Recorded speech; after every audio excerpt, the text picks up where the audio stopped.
up in the Southwest with a white father and a mixed-race mother. With my tan skin and dark hair and dark eyes, I was usually assumed to be Latina, or more specifically Mexican. Which is kind of funny since I was living in the most heavily populated Native American state in the country, Oklahoma.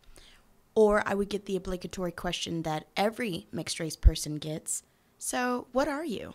So, what is multiracial? It is defined as individuals who are biologically or culturally from two or more races, ethnicities, or cultures. Also, individuals with dual or multiple heritages may have dual minority, Black and Latino, or majority minority, white and ethnic combination. To gain more of an understanding, I sat down and talked with Blaine Harding, who is the Director of Multicultural Affairs at the University of Kansas. I think there should be some basic ground rules in any type of diversity or multicultural training. I think the very first ground rule should be that you treat the individual within a cultural context. You don't treat somebody as an ethnic being. You treat them as an individual person. So I wouldn't identify somebody as a Hispanic student. I would identify them in terms of their first name, because I don't even know.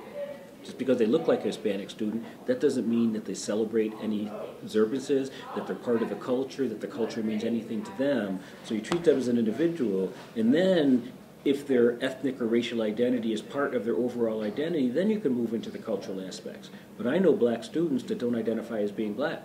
I know Latino students that don't identify as being Latino, they identify as being Americans. They've assimilated, and that's perfectly acceptable because that's their choice, but you've got to treat them as an individual before you go to that cultural perspective.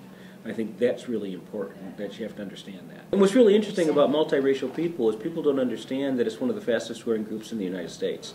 You know, we always want to concentrate on Latinos and Hispanics, but the group that's growing almost as fast and in some areas of the country faster are biracial people, yet we never talk about their identity. And it's always as if I'm biracial, I'm Black and Italian. My grandmother's name is Santina Angelina Vigliati.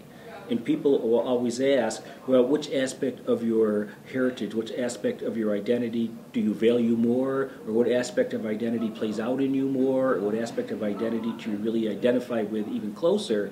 And my answer is both of them. And people don't understand that because they think as a biracial individual, you've got to make a choice. Am I Black or am I white? And if this was the 60s, I would probably agree with them. Because I grew up in the 60s and people would say, you can't be both, you're either Black or you're white. In today's day and age, you can be all of that. And biracial people today go in and out of their identities all the time. It's got to be a choice of the individual. It can't be a choice of society to label people. It can't be a choice of even people you come into contact with to label you as well. You've got to be able to make that conscious decision, and then other people have to accept that decision because it's your choice, it's not their choice. Some people reject part of their identities, and that's fine with me because it's their choice.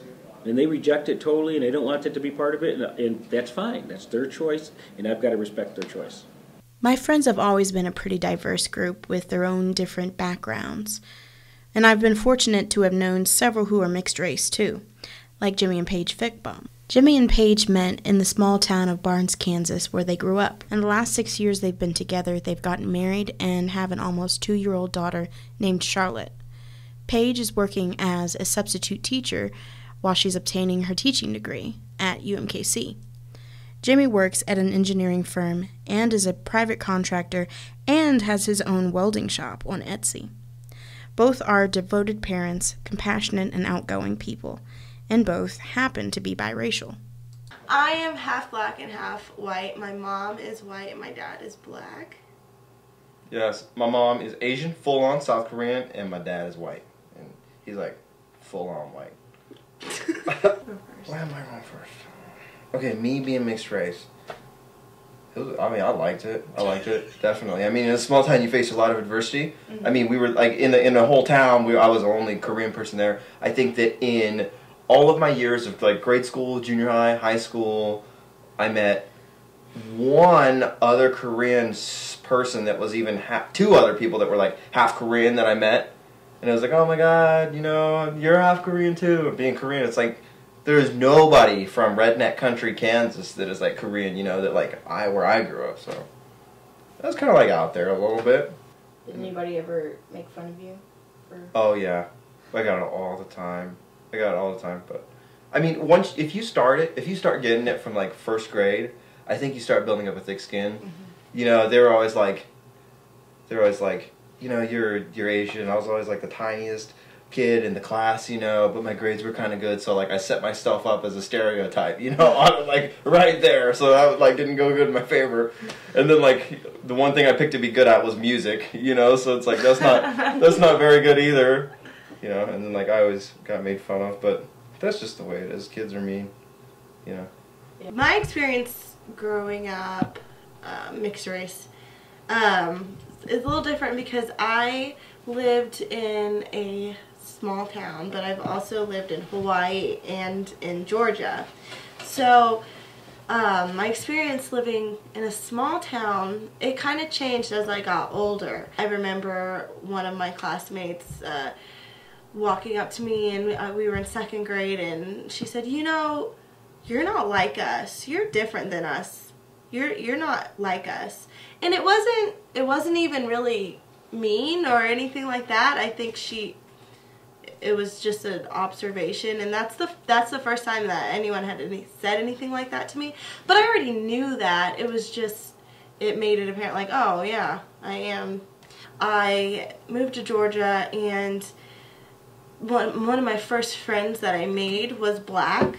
Maybe my whole experience would have been different if my first friend I made would have been white. But since I made this friend that was black, therein all of my other friends were also black.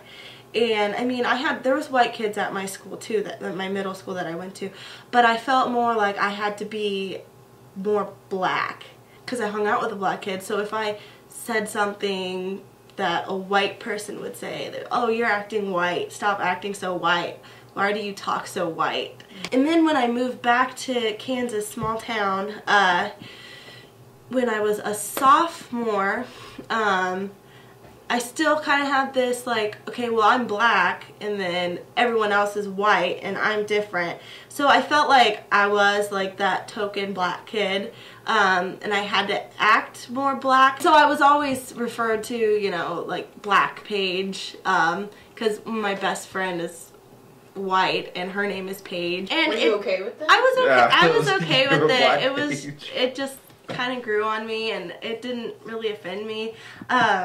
But sometimes I felt like I was playing this part, almost like trying to be more black than I actually really felt inside. And it wasn't until I kind of grew a little bit in my maturity that I was like, I'm black and white, however I act. I don't know, maybe I act more white, maybe sometimes I act more black.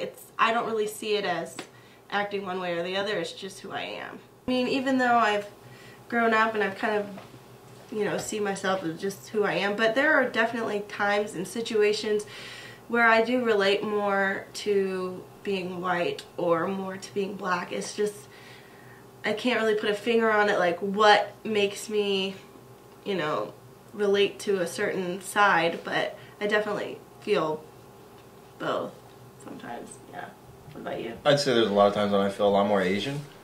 I feel like a lot more, the older that I get, the stronger that I associate myself with being from South Korea.